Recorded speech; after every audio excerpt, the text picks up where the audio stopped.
You want to be working for a company that's made a decision to automate. And the reason is that's the way your company is going to remain competitive. There are companies all over the world implementing robotics and automation in every industry. If your company isn't, there's a real risk of falling behind, and that's the real risk to your job.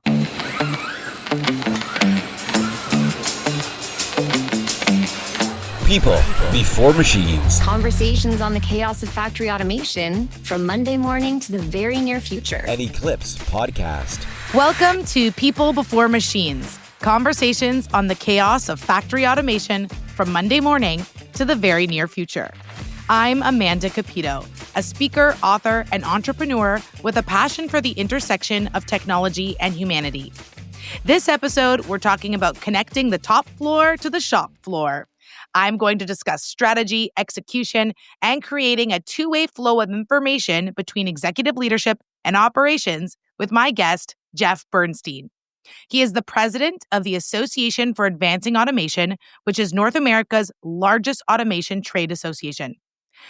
Jeff joined the association in 1983 and has held a variety of positions. He's been in the role of president since 2007 and has become the go-to expert when it comes to automation issues with policymakers and the future of automation beyond the factory floor. Jeff also serves on several boards, including the executive board of the International Federation of Robotics. And in 2023, he received the Endelberger Robotics Award for Leadership, which is widely considered the Nobel Prize of Robotics. So we are very lucky to have him. Thanks so much for joining me, Jeff. Thank you, Amanda. Delighted to be here. All right, let's get right to it. This disconnect between the top floor and the shop floor has been going on for decades.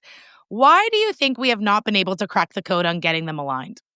I think it's really difficult. I think that there's still so much mystery about robotics and automation and how you should go about implementing it, whether you should go about implementing it, what impact it will have if you do, what impact it will have if you don't, that I think it makes it difficult for top managers to decide if they want to do it, how they're going to do it if they do, how they're going to communicate it. And those things have to be handled properly or you're not going to be successful. Do you think that this issue, though, stems beyond just robotics? Like, this disconnect seems to have been around for a while and maybe spans to other issues even. I think it certainly expands to all the automation technologies, whether it's robotics or machine vision or artificial intelligence. All these technologies are relatively new. I mean, even though robotics has been around for over 60 years, it's been primarily in big companies like the automotive industry. When you get beyond automotive, it's still relatively new in many industries in the United States. And do you feel like there's a widespread acknowledgement that we need to bridge this disconnect? Or do you think some people are just like burying their head in the sand and going, it's fine? Well, I hope that everybody's on the same page, that they want to do what's best for their company, whether they're on the top floor or the shop floor, and they want to use the best technologies available because they want to remain competitive. It's a highly competitive world, as you know, and these technologies can make the difference into who the winners are and those who fall behind. For sure. So what does communications play in all of this? Well, I think it's huge. I think that companies who handle it right, and they're going to be more successful. Again, there's a lot of fear, especially among the workforce, about, well, what happens if we bring in all this automation? Is my job going to go away? And what does that mean? So I think you have to really over-communicate, if anything. What are you doing? What are you bringing in? Why are you doing it? And what are the responsibilities on the people who are supposed to implement it? You know, are they going to be under all kinds of pressure to make it great? Because top management, that's what they want to do. Has top management decided to start with something that's really hard rather than something that is relatively easy to build confidence in the organization? So I think there's a lot of communication issues involved here. And, you know, you referenced middle management. So let's dig in there a bit. Do you feel like, you know, lots of people like to point their finger and go, oh, it's middle management that's, you know, deepening this disconnect or preventing it from the overcoming of it. So what do you think the role of middle management specifically is? And are they even the ones to blame? You know, when it comes to blame, I think top managers are top managers. So if things go wrong, I think it's on them. I can't imagine blaming somebody in a lower position in my organization. I own that. And I think top management owns what happens with automation. Middle managers, of course, have a key role to play in that communications arena and also in advising. And so I believe that this is oftentimes different depending on what company you're at. Some companies do this well, some don't. I was just at a conference where I was on a panel, and one of the panelists was a user in the packaging arena of robotics. They're a recent user, and they talked about their competitor nearby who had just implemented robotics and automation and had laid off a whole bunch of people. And they didn't want to do that because this company here decided that it was really important that they implement automation and robotics, but that they do it in a way that allowed more opportunities for people and that the jobs that they were creating were better. The things that people didn't want to do, they didn't have to do anymore because the robots could do. The higher level things that required your brain instead of just your brawn, the people could do. And so this is the right way to do it. And potentially what the other company did was not the right way to do it. Yeah, thanks for that example. I think it's really important to start imagining what this actually looks like. Have you seen any specific communication tactics or heard of any anecdotes of, oh, they rolled this out in this sort of way and it really worked well and really got everybody on board? Yeah, it was a story like that one I've heard. I've heard many stories like that. You have to be upfront with the team on what you're doing and why.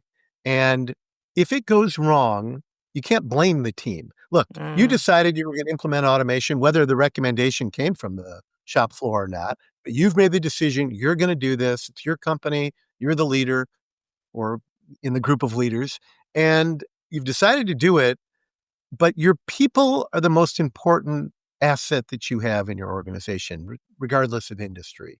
So you have to get them prepared. You have to make sure that if the implementations don't go exactly the way you thought, that they're not being blamed for that and not feeling under the gun. That's the wrong way to do it. Do you think sometimes executives, though, are too far disconnected from the shop floor to really lead the transformation well and to meet them where they're at? I certainly think that's true in some cases. Again, I think it's company specific. You have this image that these technologies are going to solve all your problems and that if you just put them in, we'll be fine. But that's not the way it works. And I think sometimes companies take on too difficult a challenge to start with. And when it fails, everybody sours on the technology, like, oh, it doesn't work. Well, the better way to do it, according to companies that I speak with, start with something small. Start with something where you can have success. We call this starting smart. Let's get it in. Let's build confidence among the entire organization, especially shop floor, that these things work, that they help us achieve our goals, that they're not a threat to our jobs, that they're actually making our jobs easier. And then we can scale it. What you don't want to have, of course, is get caught in pilot purgatory, as many companies report. You want to make sure that if it does succeed, you're prepared to scale, that you've thought far enough in advance about the tasks that you want the automation to do. Let's talk timeframes. Do you feel like there's a certain amount of time people should allocate to a pilot and time box it, or a certain time frame to roll out a new technology? Like, is there such thing as doing it too quickly and too long? Certainly there's too long that, you're going to be in this pilot program forever. You're never going to get the efficiency you want. You're never going to take full value of these technologies. Can it be too short? I suppose it can if you rush things. If you assume that, well, it did this well, it must be able to do anything. Right. These technologies aren't like that. And you've got to make sure that you've thought through the process and that this is one part of the process. People are a key part of the process. The other technologies you're integrating with, who are your partners? Is everybody on board on this? I think that's really critical. When you talk to your members, are you hearing a common thread or a common complaint, either from one party or the other, about the disconnect? Well, again, I don't know if I hear a common complaint, but I generally hear that maybe when the top management decides they want to implement, that there's this friction between the people on the plant floor who don't know. Remember, we have a shortage of skilled labor in this country.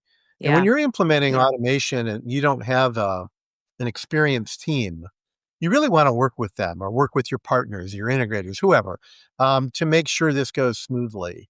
It can't just be this edict. We're going to automate and it's going to be successful or else. I don't think that's the way to go about it. Yeah, what's the alternative? Like, give an example of some messaging that you might use that's a little bit more realistic. I think what's realistic is to say, look, automation is the future. Our organization is either behind or hasn't gotten started yet, and we want to do this, but we want to do it the right way. And that right way involves everybody in the company understanding the why and how we're going to go about it and what it's going to look like if it's successful. And if it's not successful, we need to be in a position to pivot and say, okay, what will it take to make it successful? Or maybe we just took on the wrong problems. Everybody's got to be open about this. And, shop floor as well. They've got to understand the competitive world that we live in. The real threat to jobs in America or anywhere else is when companies no longer are competitive, because that's when every job is at risk. And sometimes automation might lead to keeping the level headcount the same or even reduce it for the near term. But what that can often mean is a company wins new business, ultimately expands and hires more people. And in any case, we often see that the jobs are safer, better, and higher paying, the kind of jobs people want to do, not the dull, dirty, dangerous jobs that people really don't want to do, which is why we have labor shortages. Right. That's well put. Let's zoom out a bit and talk about corporate culture as a whole. How can leaders really measure success around that? And how can they help improve where they are moving forward? Well, like with everything else, there's got to be clear metrics on what you're trying to accomplish. What I've found is in talking to some people who worked in the logistics field is that the metrics aren't always calibrated properly. It's like, oh, the robot was supposed to unpack, 500 of these boxes in a certain amount of time and it only did 300. Well, it was doing the heavy ones that the people didn't want to do. Overall, the people were doing the other ones. The whole operation was running more smoothly, but somehow the metric on the people working with robots didn't hit. That's really not calibrating those metrics properly. And I think whoever is setting the goals for the organization needs to understand all of the positive impacts of what they're doing and how critical all these things fit together and not just focusing on small parts of the operation. And that's an example that was given to me. I love that example because it really paints the picture. I mean, we're so used, it's the qualitative versus quantitative, right? So, of course, if you explain that with the anecdote in its fullest, it's clear that the integration might have been actually working great, but when you look at the numbers, it's not really painting the picture the same way. So, are there certain quantitative metrics that people still can lean on when trying to track success around this? Well, I know that companies have ROI goals, what time frame they want the technology to pay off. Ironically, this has been a problem in the past. In the early days of robotics, we found that in the United States, everybody wanted something to pay off in 6 months to a year or something somewhat unrealistic. Whereas in Japan, where robotics caught on more quickly, they had a longer time frame on the paybacks. So even that you have to be careful on. It's great to have, real clear payback periods. And I think the payback periods have shortened as the costs have come down and the benefits of the automation have improved. But you still have to think long term on these technologies. They may not be great right out of the box. The payoff may not be there. But when you look at how companies invest, I mean, when you look at where venture capital goes, they're investing in things that are nowhere near ready today because they believe that they will be ready down the road. And I think sometimes we have to look at the applications of these technologies in a similar fashion. Our company will be better off down the road if we master this than we will if we just say, oh, we didn't hit our metrics on ROI, so we're just going to stop. Yeah. Talk to me a little bit about a message that might be beneficial for all of the leaders to hear. Like if you could broadcast a message, let's say, to all top floor leaders, what would you tell them? If you're going to get started with automation and robotics, start smart. Talk to your people before you make decisions on what it is you're trying to automate. Let's make sure we pick things that are doable, not impossible tasks. And let's always remember that the people are the most important part of your company, not the technology. The technology is there to help the people, not the other way around. Well said. Okay, and now the other side. If you could broadcast a message to the shop floor, what would you say? I tell the shop floor, you want to be working for a company that's made a decision to automate. And the reason is that's the way your company is going to remain competitive. There are companies all over the world implementing robotics and automation in every industry. If your company isn't, there's a real risk of falling behind, and that's the real risk to your job. Okay, thanks for that. Hopefully this can actually be broadcast across the shop floor. We got a podcast here for a reason. So thanks for that. And I'm curious, I just love the position that you're in because you get to talk to so many folks in the industry across so many different companies. And sometimes we can become our own echo chambers within our own organization or peer group. And so is there a message that you're hearing as we look ahead to the future of what people should have top of mind and what people who are listening to this podcast should also be aware of, that this is a larger conversation that's not maybe just them alone? Well, the big conversation right now in the industry is what is going to happen with humanoid robots. All the companies who are investing in these humanoid robot companies are believing this is the future.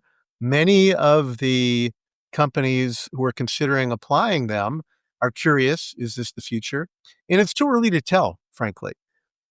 I think the reason is that we don't really know what the form factor is even going to look like in humanoids. Right now, we see a lot of bipedal robots, and then we see others that are humanoid torsos, if you will, on a mobile robot base.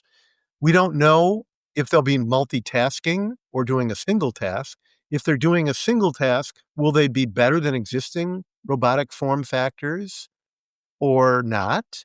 Will they be cost effective? Will they be reliable? Most importantly, will they be safe? We have safety standards, all the other form factors of robots, industrial arms, mobile bases. We don't have humanoid robot safety standards yet. We're working on it, organizations like A3 and others.